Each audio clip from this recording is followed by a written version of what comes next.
I have to tell you that when Reverend Penny sat us down and said, we're going to do climate change as our Lenten theme, my first reaction was, please, anything but that.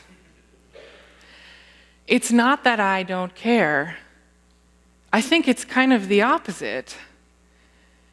I'm fatigued. I'm tired of bad news about climate change every single day. I'm tired of being hurt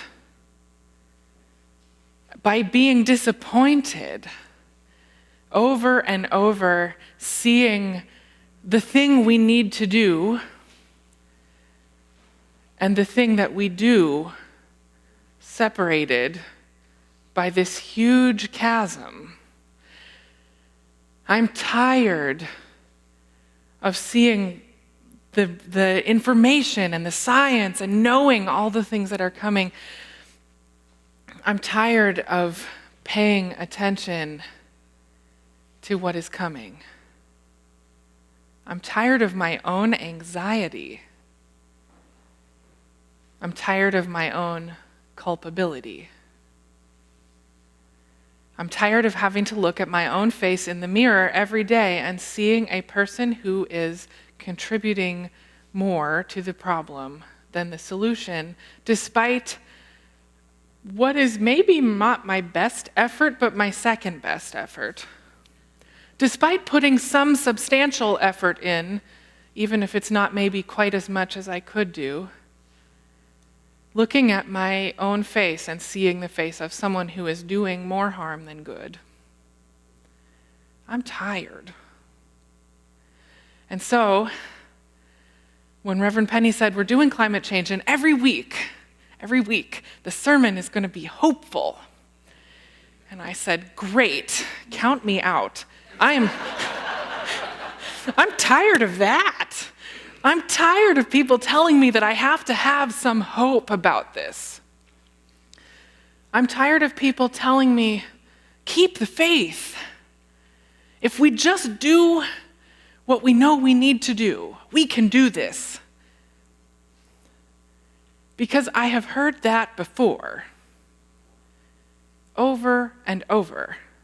And I have watched us not do the thing over and over. And I know from my own life that many times the thing that I recoil from is the thing that the Holy Spirit is asking me to take a second look at. So after I had a small to moderate temper tantrum about this, and I said some passionate things about how I am definitely not going to say anything hopeful about this topic from the pulpit, which you'll notice is over there. I went home and I prayed about it. And I said, God, if you want me to say something hopeful about this, you better give me something new. You better show me something I haven't looked at recently. You better draw me towards something else. Because right now, the thing that I have in my hands is not a hopeful message. And that was December, so there's been a little bit of time. And the first thing that happened was I got invited to teach a totally unrelated course, pinch hit for a professor at the Pacific School of Religion who's on sabbatical. And she handed me her course and her reading list. And she said, of course, you've read all of these. And I said, oh, yes, of course. Yes. And I went home with that list, and I started reading some of those books. And the first one on the list was a book called Braiding Sweetgrass by Robin Wall Kimmerer, who is a member of the Potawatomi Nation and an ethnobotanist and a botany professor. And I cried through that whole book. Because the first thing that she asks in the beginning of the book is, she describes asking her students in class, can you think of any examples where humans have had a positive impact on their environment? And she said in the book, her students can never think of any. And I thought, right, yes, I also cannot think of any. And she said, that's not how Indigenous people think of this. We have a tendency to think of ourselves as having two possible influences on our environment, either horrible or slightly less horrible. That the best case is that we're going to do a little less damage. That the very best case that we could imagine is that the land might not notice us, that we might leave no trace. And Kimmerer says that's not how Indigenous people think of this. That we might have a place on this land. That there might be a situation where the land would rejoice at our footsteps. That the land would be delighted by us. That the land would welcome us as younger siblings and gift bearers. It hadn't occurred to me in my whole life up until that book that there might be something else other than terrible and slightly less terrible that we could do. But here we are, inheritors of our own Indigenous creation story, because the story that Phil told this morning is an Indigenous story. It's an ancient story, and it belongs to a particular people on a particular place.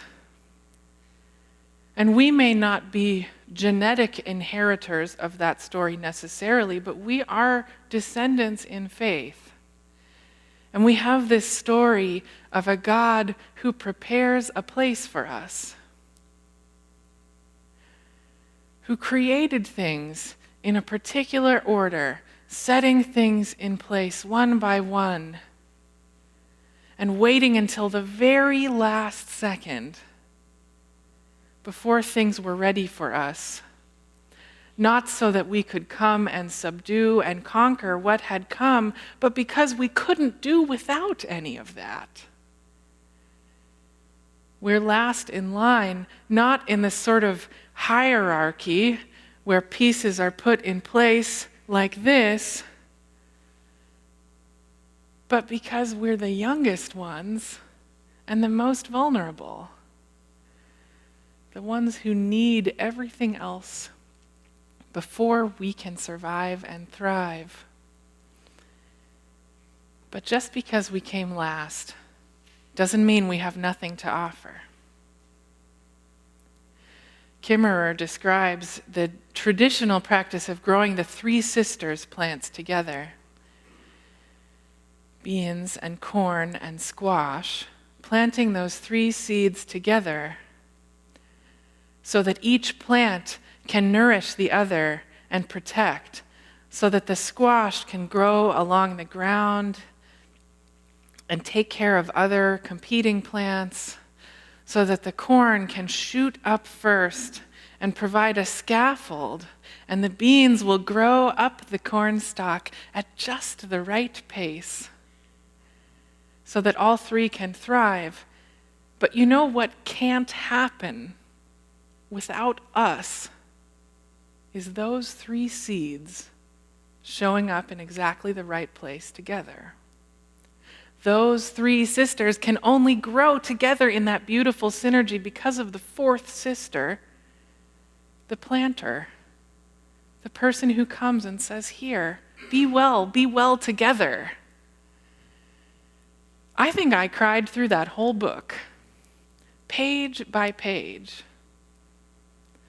because it was cracking open this part of myself that I had walled off out of fear.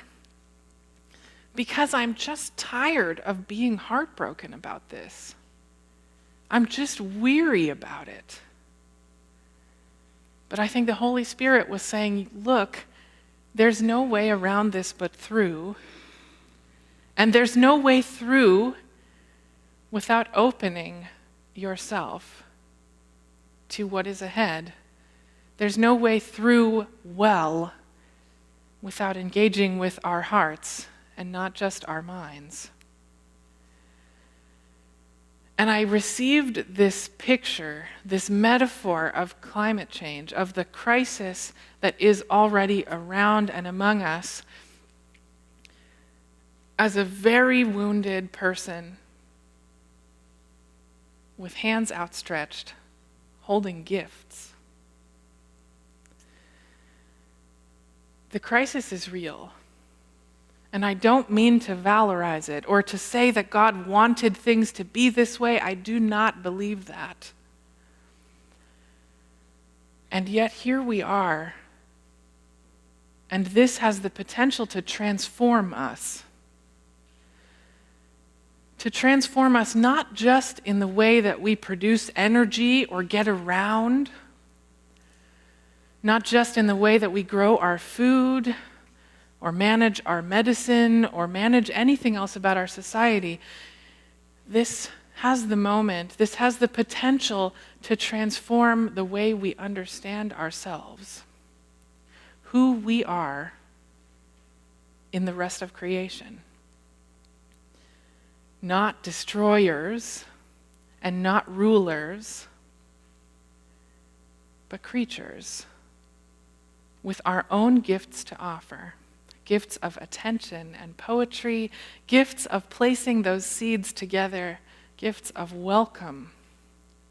We have our own things to offer. And if our hearts are closed, then we can't. If our hearts are closed, then truly the best case is a little less damage.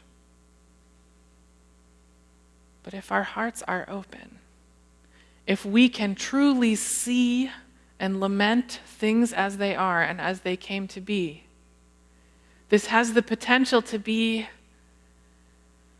as Brian Swim writes, the great turning. This moment where we reorient ourselves, where we recognize ourselves and each other as creatures with our own place on this earth. May this turning at the large scale and at the small be for the good of all beings, for the good of all creation. And may we have the courage to open ourselves to what is at hand.